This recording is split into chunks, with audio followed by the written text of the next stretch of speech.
Hello, everyone. How are you doing tonight? Are you ready for some improv? Hopefully you're ready for some improv because this is the Festive Foxy Fun Improv Show. See, we almost had alliteration the whole way through until we hit improv.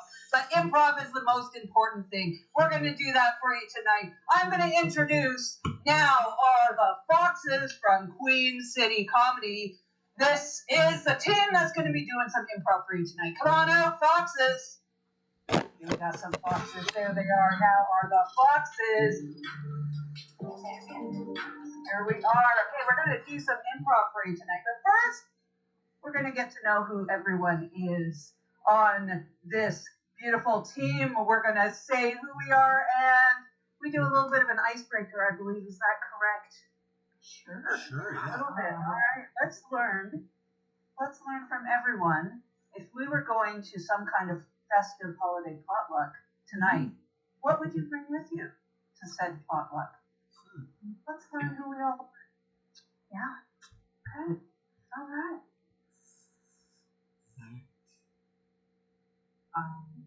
All right. My name is April, and if I were to bring something to a special holiday potluck, you can't go wrong with a good snickerdoodle, I don't think.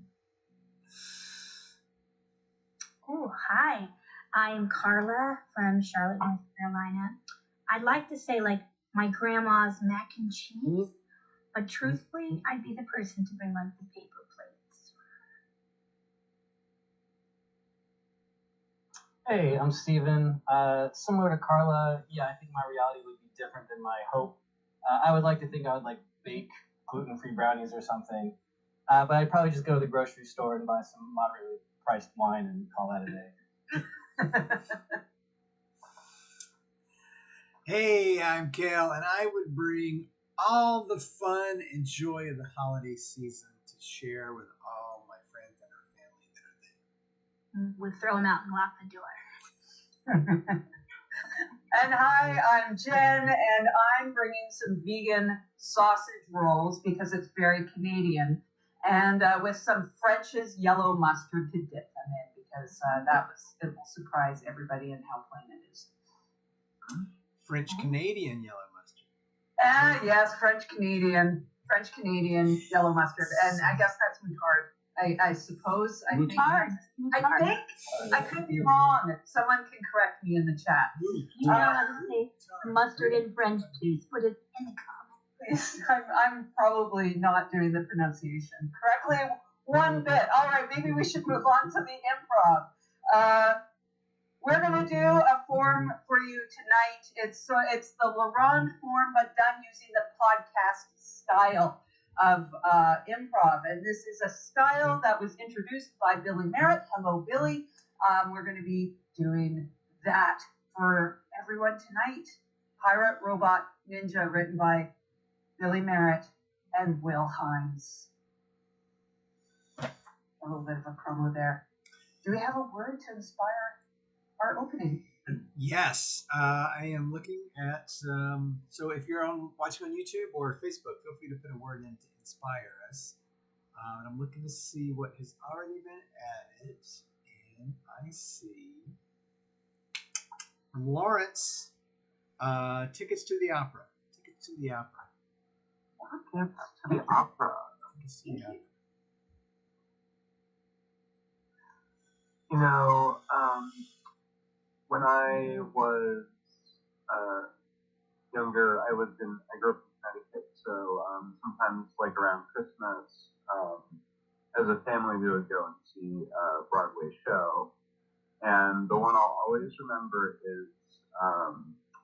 is Jersey Boys. It was a fun show. show and all that. Don't get me wrong, but what I'll especially remember is how much my mom loved that show. My mom loved it so much that she bought four separate Jersey Boys CDs to give to each member of our household. That's, of our household where we have a CD burner, or could just borrow the other person's Jersey Boys CD. But she wanted us to have the official merch ready at our disposal at all times.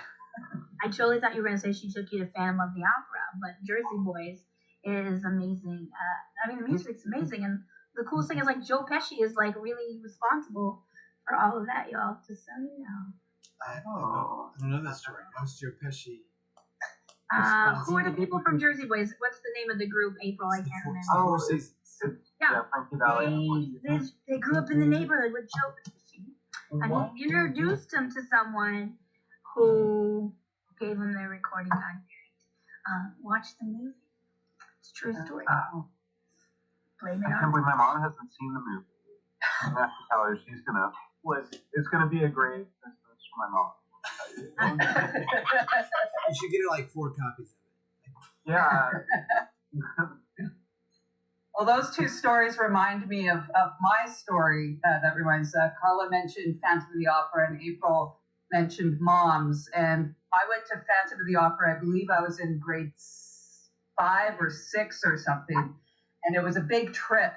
And what I remember and I loved Phantom of the Opera because I had the music, and I was so excited. And it was the school trip, and we're going over to the big city to watch this. And my mom dressed me up for Phantom of the Opera in it was like a business suit with this great big giant loopy bow, and I looked like I should maybe be on an airplane handing out peanuts. And that's all I could think the entire time, is when I was walking down the aisle of the theater, that people were going to maybe be asking me for some peanuts. Oh my goodness. Well, speaking of aisles of the theater, that reminds me, I was about the same age as Jen, and I worked with this community theater in Doraville, Georgia, which is a suburb of Atlanta. And we used to go be ushers at shows so that we could see a lot of the shows happening. And we went to this one show, and they asked myself and this other person to sit on either side of the stage on the steps that went down, because the night before, some old women had attacked somebody on the stage. This was a show for Liberace, you all. So I was a bodyguard for Liberace to keep the old ladies at bay, so they would not attack the sparkly man. Did anyone try? Not while I was there. Oh. I don't know what I would have done. I don't know what I would have done if some person had to get on stage and touch Liberace. I don't know that I was qualified for this job, but I at least blocked the stairwell. I was so close to him. It was kind of cool. If you're a good security guard, then you never have to actually do any security because everyone's too afraid to try anything.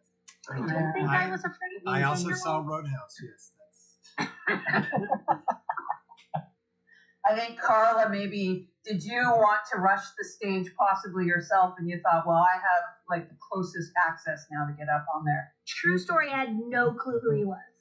Oh, okay. I was like, I don't know who this is. So, now I do, of course. And full circle moment here. I also grew up in Connecticut for my teen years. And one of my folks I did community theater there with is now a professional Liberace impersonator. And he goes around all over Vegas, everywhere, being Liberace. So there's full circle, April, Connecticut, Liberace. Yes. I can't believe. So wait, you grew up in Connecticut too? Yeah. We should totally do a podcast. We should. We should do a podcast.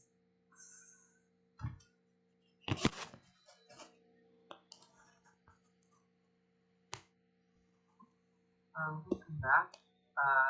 It's another week, another Wednesday, and that means it's another day of Nutmeg Talk.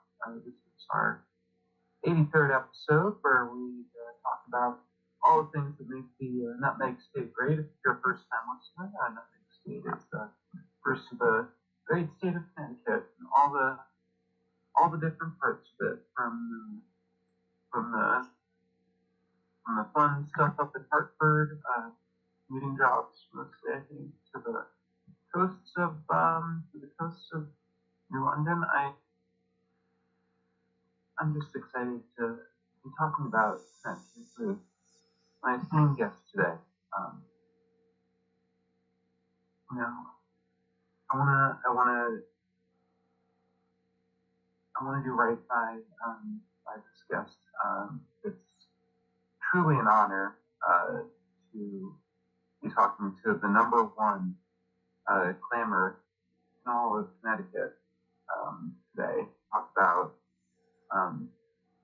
all the ways that clamming enriches the lives of everyone who lives here, and also why Connecticut clams are the best clams. Please, I don't know why you know me, I don't know why I'm talking like I'm talking to an audience, but please, if anyone's out there listening right now, put your hands together because she deserves it. Miss May Del Rey, thank you for joining us. Thank you for having me. And can I just say, the bucket of Little Necks that you brought in, they look fantastic. Thank you so much. They are kind of my pride and joy, the Little Necks. The Little Necks, yeah. Yes. And, yes. Now, I know for a lot of people, a lot of us, we just like to enjoy clams. We eat them every night, at every meal, really, yes. And we don't often think about how one goes about getting clam, finding it, gaining its trust, and ultimately bringing it in. Can you share a little bit with our audience about that process? I would absolutely love to, and you're right. I really don't want people to think about the process. I figure that's my part of the process in bringing the clams to the people. But what I do is I go out onto the beach. So that's the first step. And the first step is to kind of do what I call clam listening. It's a very important listening skill because it's not just the sound of the bubbling up that the clams make when they their gases up through the hole.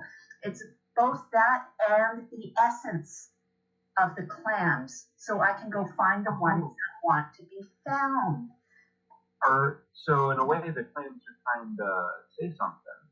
They really are, yes. If you start listening when you enter the beach area for the essence of the clam, it's sort of something that I've perfected over the past 25 years. And what do they say when you're out there? They usually say yoo-hoo. Oh, yoo-hoo. Mm-hmm. Yes, they do. They actually do a call out to be found and to be collected. And it sounds remarkably like a yoo-hoo. And the clams that don't want to be found, they just sort of... They keep their silence. They're actually quite antisocial, to be honest, I've discovered. I have tried going and collecting a clam that did not want to be found. It opened up its clam mouth and trapped my index finger. It wasn't ready. Yes, you can't force it. You can't force it. No, but you can tell how close they are to be ready by how close your finger comes to being taken off your hand. Okay. Oh, I did not know that. That's good to know. Yes. Most non-clam listeners don't understand that part of the process. They get scared by losing their digits. And can I just say to our clam listeners that it's so good to have you on here, and we're so glad to be a podcast that's a leader in clam listeners.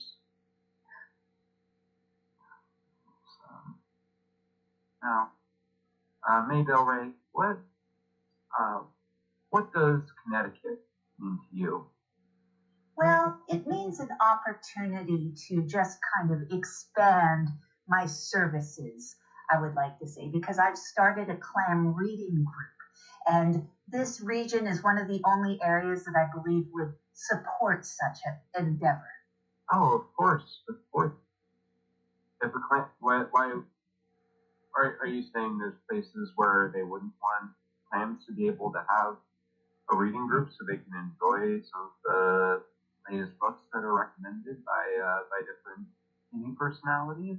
Exactly. Well, I did try it in Idaho. I tried finding clam enthusiasts. I did take a brief spell of living in Idaho. It was a failed relationship, really bad, internet based. I don't recommend it whatsoever. Oh, it sounds horrible. It does. I met somebody randomly on ICQ back in the 90s, and I ended up in Idaho, and I wouldn't recommend that. I mean, how far do you have to drive to get to Idaho's oceans? Oh, it's a little bit of a trek. I think it was about 22 hours when I did that last. No.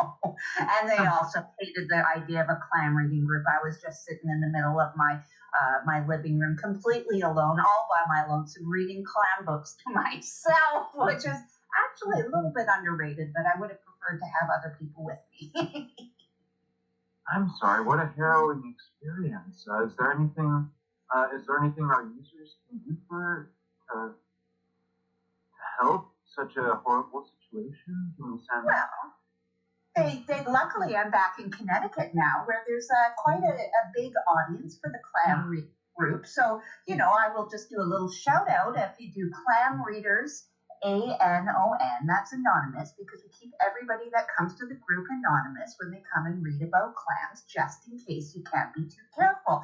And I would love their additional support. We're so welcoming. We want everybody to come and read our books and pamphlets about clams. Can I just say, again, thank you for all you do, not just for clams and not just for people in the great state of Connecticut, but all that you do to defeat the clams and people of Rhode Island. Because I think people don't always, they don't think about how the clams get to the table. They don't always think about what kind of literature they can read about clams. They're definitely not always thinking about the tireless work it takes to keep Rhode Island at bay. We get a little bit into some of what you need to do day in and day out just to keep us safe. This episode is brought to you by Clams Direct. Clams Direct sends clams to your door every day of the week. Are you tired of having to schlep out all the way to the surf for clams? Digging them up, cleaning them off, bringing them back to your house? Clams Direct will deliver a giant styrofoam cooler full of clams to your door. With Clams Direct Plus, the clams will be put into your sink and rinsed off and left there for you. Never go into a party without clams again. Clams Direct. And thank you for listening to another downloaded episode of The Road to Home, where we explore the philosophy presented in the feature film Roadhouse and how we can apply it to our daily lives every single day. With me, I have my friend who claims to have seen Roadhouse 407 times. Am I correct to say that? Yes, that's correct. That was the only film I was allowed to watch growing up. A Roadhouse, the Roadhouse father, and yes. Well, I didn't realize that. Yeah, we did a whole sequence on Roadhouse parenting last month. A lot of people not knowing the dark side to growing up with Roadhouse.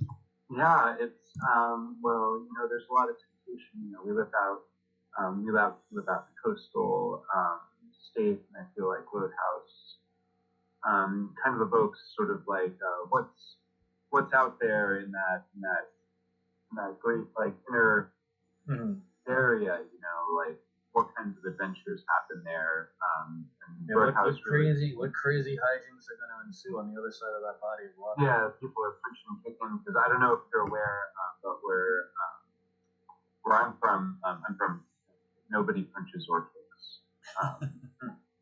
Yeah, that's just it's not. Well, I mean that's the marvelous thing about Dalton and Roadhouse. I mean, by the end he does some kicking and punching, but I mean he doesn't need to most of the time. You know, he's cool. Yeah, and that's why he's such a hero to the people in Connecticut because it's not as though punching and kicking is just illegal, although it is in Connecticut. It just simply isn't done, and it's and people say, oh, you don't punch or kick. You must not be tough. You must not be able to have a job that relies specifically on intimidation and skill. And Roadhouse, I think proves that wrong. Yeah, you can be in touch with flow and chi, and just be peaceful as you smoke or rip out a man's body parts. Mm-hmm. Yes, and the miraculous thing about Roadhouse is, even though I've seen it 407 times, I haven't watched it in 20 years. Wow. I mean, out of I can't remember the last day I haven't watched Roadhouse. That's how do you feel? I mean, don't you feel incomplete? Don't you feel like you need to find something to find your purpose? Part of me, as much as I can appreciate what Roadhouse does to inspire people to be like act tough and cool, even when they're not punching or kicking. It does feel like because I was from a Roadhouse family that sort of was sort of a path that was chosen for me. So for me, I came late in life, and I got very politically active with Roadhouse. Yeah, no, and I totally get people come to it in different ways, and that's like it doesn't. I don't think it makes it any less meaningful. But I think no, it's very every year I petition to the state legislature in Missouri to make Dalton the official animal of the state of Missouri, not Patrick Swayze, Dalton. Yeah, no, Hi, Carlton. We have some callers. Would you like to absolutely, yeah. A few callers? Yeah, you are listening to The Road to Home. Please, say whatever your piece is, man. Hey, this is Balton, first-time caller, long-time listener. Hey, I just wanted to hear what you thought about the Roadhouse remake with that Jake Gyllenhaal guy that they got planned. I'll take my answer off the air. Pain don't hurt. Pain don't hurt. Oh yeah, that's pain don't hurt. I mean, for me, I felt like it was reading a sequel to a Buddhist text. It's like, wait, that's for Buddha, right? You can't sequelize Roadhouse. Personal opinion. Yeah, I tend to think of Jake Gyllenhaal as the guy in that movie about the paparazzi, and so when I think about that, and then when I think about Roadhouse, I just don't know if that comes together in the way that one might think. Yeah, I think of him in that movie where he's a boxer, and that's all I know about it.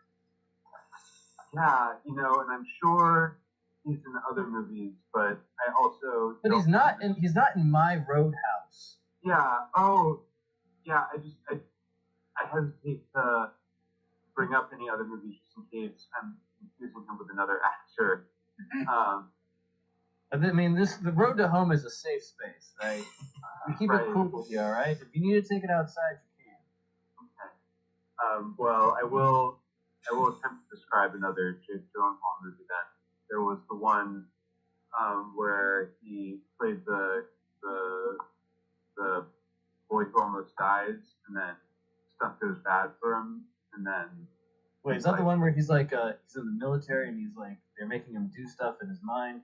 Oh no, but I do remember that one, and I'm pretty sure that's him and not Tobey Maguire. It's the one I was. Oh, I didn't even realize that. We could be falling into honestly, if I'm being honest, the first thing I thought of was Spider-Man, and I was like, no, that's wrong. like immediately, but I still thought of it. But then Jake Gyllenhaal was in a Spider-Man movie, and that's just what are we doing here? Who was he? I don't know. One of like the new I'm not from the Spider-Man family. We only watched Birdhouse when I was a child, so I only watch Birdhouse now. I hear about movies. So you saw movies from the era of when I was a child that I was not allowed to watch the other movies. Now I've seen more recent movies that you're not allowed to watch. The last contemporary movie I saw when it was contemporary was the first Shrek. Oh, okay. And the first movie that I saw when it was contemporary was the last Shrek. Oh, there's wow. There's intermediaries on that talk to both of us. Yeah. Yeah, there's some philosophy in Shrek. I can get behind that. Yeah, mostly about like being yourself. Yeah, outside is all there is. Yeah. Biceps. Yeah, and I do think they punched and kicked in that movie though. It's hard to get used to movies with punching and kicking. That was my first time seeing punches and kicks because we always skip the part. It was my first time seeing a dude with long hair be able to pull it back. Like what's his face? His old mentor dude. Wait, Shrek? Oh God! If Shrek had Sam, what's his name in it? Oh, I'd watch Shrek every day for the rest of my life. Sam, what? Just a reminder that this show is part of the Vaguely Remembered Podcast Network, where we vaguely remember things from the past. Coming up next is the Jake Gyllenhaal podcast, Gyllenhaal. This week, Maggie.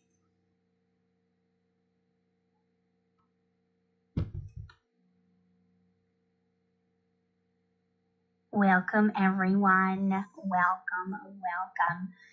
It's me, Rebecca Whitesmith, and I'm really, really excited to do this podcast about real estate. That's right, real estate.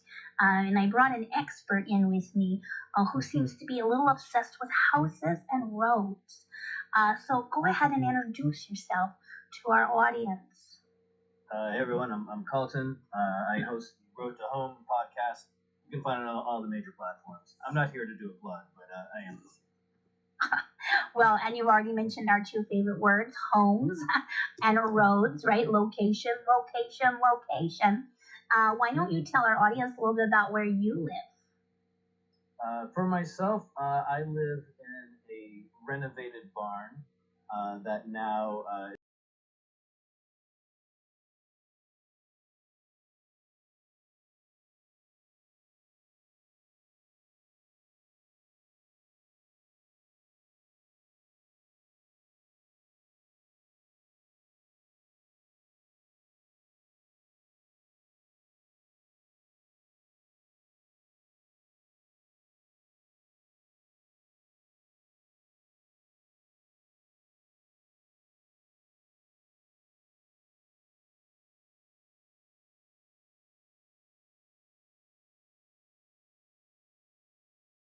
Safely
Hey, this is Henry O, and you are listening to The Wall, the only podcast dedicated to celebrity bodyguards and celebrity protection. We've been on the air now this is our 200th episode, and for our 200th episode, we have something very special in mind. We have the biggest guest. When I started this podcast 200 episodes ago, I said there is one celebrity bodyguard that I want to have on this show, and it is the person that is responsible for making sure the houses of our celebrities are protected. It is the number one name in real estate. Please welcome my guest. Thank you so much. Thank you. I'm such a big fan. And I've been an admirer of the work that you do. And whenever somebody asks me, like, where should I live, and where can I buy a house where I can be protected, you're the one that I send them to. Well, thank you. It's really lovely to hear that. I mean, you have 2,700 followers, and if all 2,700 of them bought a house for me, that would be amazing. Oh, hey, to your lips, to my listeners' ears, if there's anybody out there that wants a house that is fortified, this is the person to talk to. Well, and I just set up a new website. It's called bathroompooperrealestate.com. It's just kind of combines my two loves, pooping in beautiful bathrooms, and then selling those bathrooms to someone who needs some security. So all of the houses that I list have an incredible security system, and then I also have a private company that just sort of drive-bys just to make sure everyone is safe. That's where I come in. Oh. And I think what I don't want to let people forget is that celebrities are at their most vulnerable when? When are they at their most vulnerable? When they're pooping. Exactly. They're on their phones and they're not paying attention to anything. Right. They let their guard down. Mm-hmm. And I usually, when I'll bust in and I'll be like, hey, Carrot Top, put that phone down and be focused. Because if I was the paparazzi, guess where I would be? Pull that shower curtain back, guess what? In the pooper. That's right. Yes, and I know that folks appreciate the work that we both do. I think perhaps, I don't want to name drop, but we could name drop some of our incredible clients. That's the only thing we do on the show is we name drop who our clients are. Good. Yeah. I have to admit I hadn't listened to your podcast before you invited me, but I'll listen to all the episodes now. Okay, thank you. I tell you what, why don't we do what I call a bragging round, where we each name a celebrity that we've worked with in the past, and we see who has the bigger name on our list. Oh, okay. And now, is this bigger in regards to the size of their stool or the size of their popularity? Let's stick with popularity. Okay. Let's stick with their Q. That's a different list. Their Q rating. We're gonna stick with their Q rating. Not their poo rating, okay? All right, do I go first? You go first? How's this going to play out? I'll go first. Okay. Maggie Gyllenhaal. Ooh. I don't know who that is. I will raise you. Okay. Josh Gad's Olaf. Oh, wow. That's pretty good. Do a lot of people want to take a run at Josh Gad? I don't know, but it's not frozen in there. That's all I have to say. Okay. You're talking about his poop again. I'm sorry. It's a bad habit. All right.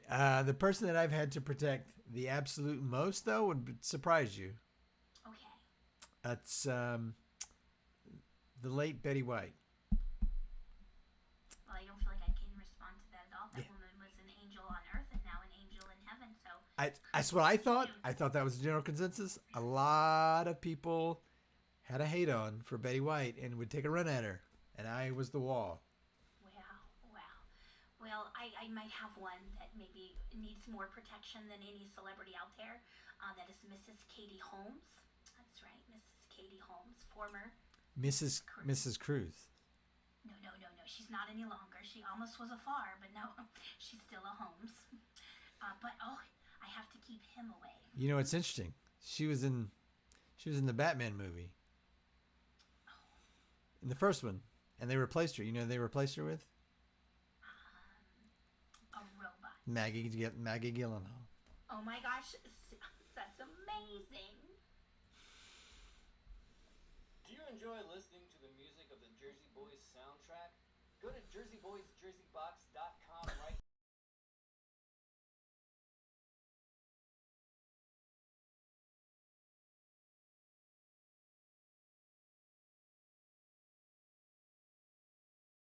Jersey Boys. You'll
Who's going to go all over how to keep yourself safe on your long motoring trips. Hello, and thank you so much. Thank you so much for joining us. I would love for you to introduce yourself to our listeners. Hey, it's just me, Henry O, host of The Wall podcast, the only podcast dedicated to celebrity bodyguards. And not that bullshit Kevin Costner movie. That was completely unrealistic.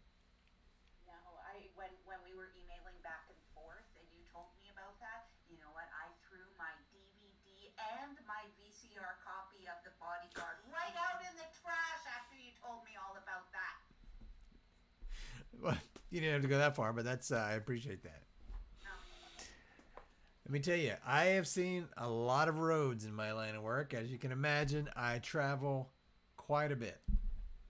Well, why don't you tell us about some of your recent travels and some of the maybe some of the upsets that you've run into, or maybe not due to your security practices, Henry? How about you tell us about that a little bit? Well, most recently, I was the tour security for Lizzo. The Lizzo?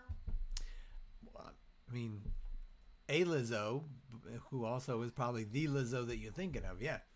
Oh, good. Well, see, I was hoping there'd be a little bit of name dropping or something like that. So Lizzo goes on a lot of tours, I would imagine, if it's the Lizzo I'm thinking about. What kind of security do you implement for Lizzo? Oh, wow. Pylons?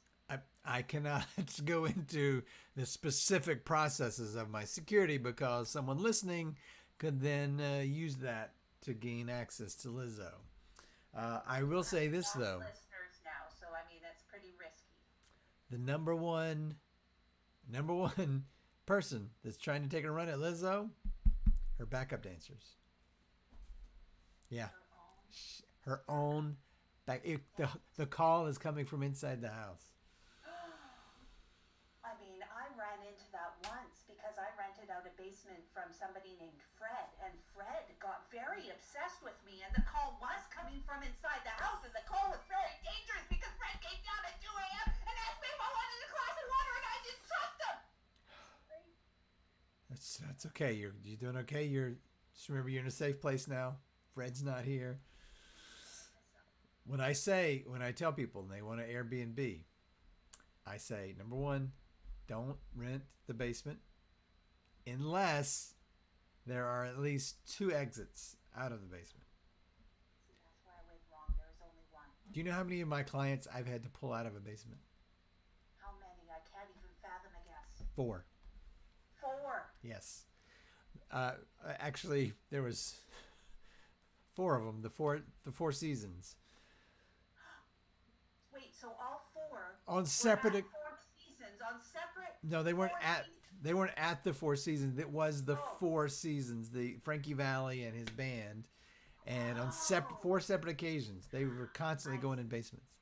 I thought it was the 4 Seasons, the hotel chain, the 4 Seasons. No, no, It no. was the Four That's a Seasons. very secure chain. You can trust the Four Seasons. Can you trust a Best Western? It's the best Western. What about a Travel Lodge? Oh, now that's going to depend. Where are you in the country? I'm probably in the Pacific Northwest in this case. Okay, those are great. Okay. I trust them How on about that.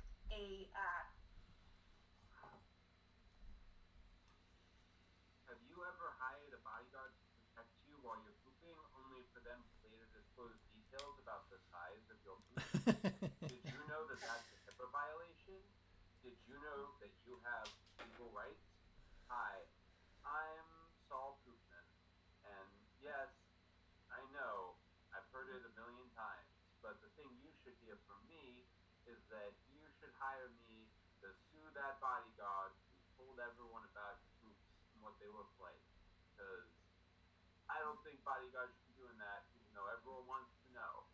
Right? You all want to know, but why would you hire a bodyguard? That's all I'm saying, and that's what I'll tell the judge to get you your $1,000,000.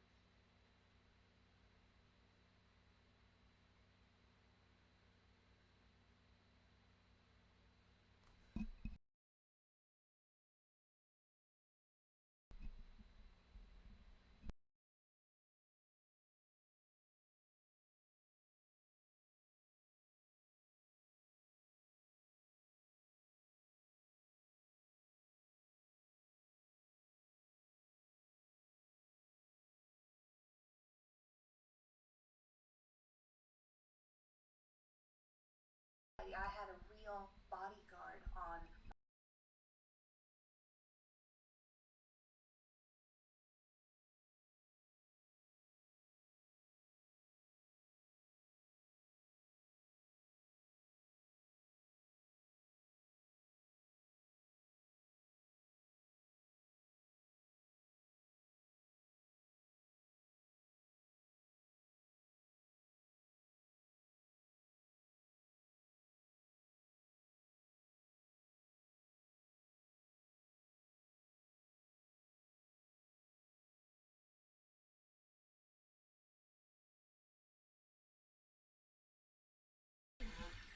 It's changed the consistency of my work. Hey, thanks for that. I appreciate it. Hey, I just want to let you know your facility's very unsecure. There's like 5 different places to hide in there. Well, I mean, I do know of another location that we could potentially move the studio to, but just saying.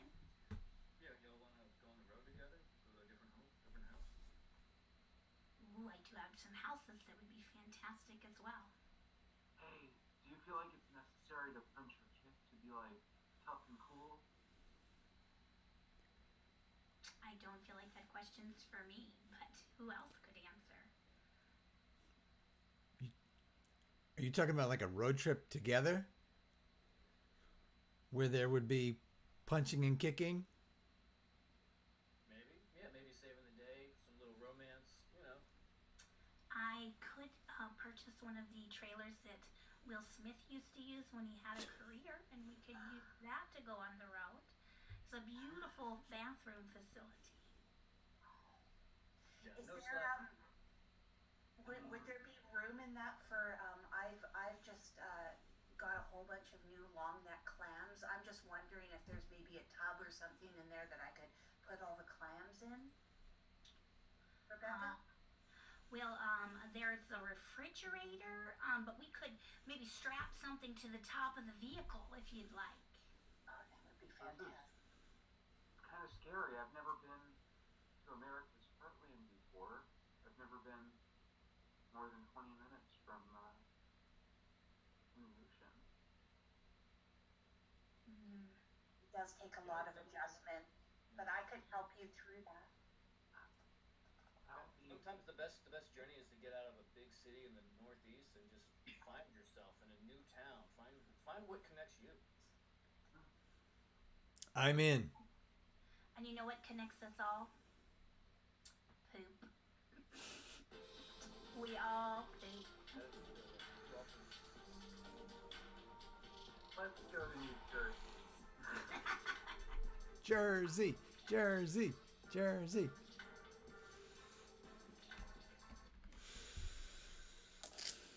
Is that our show? Is it? Is it? All right. Thanks, everybody. Bye. Happy holidays. We love you.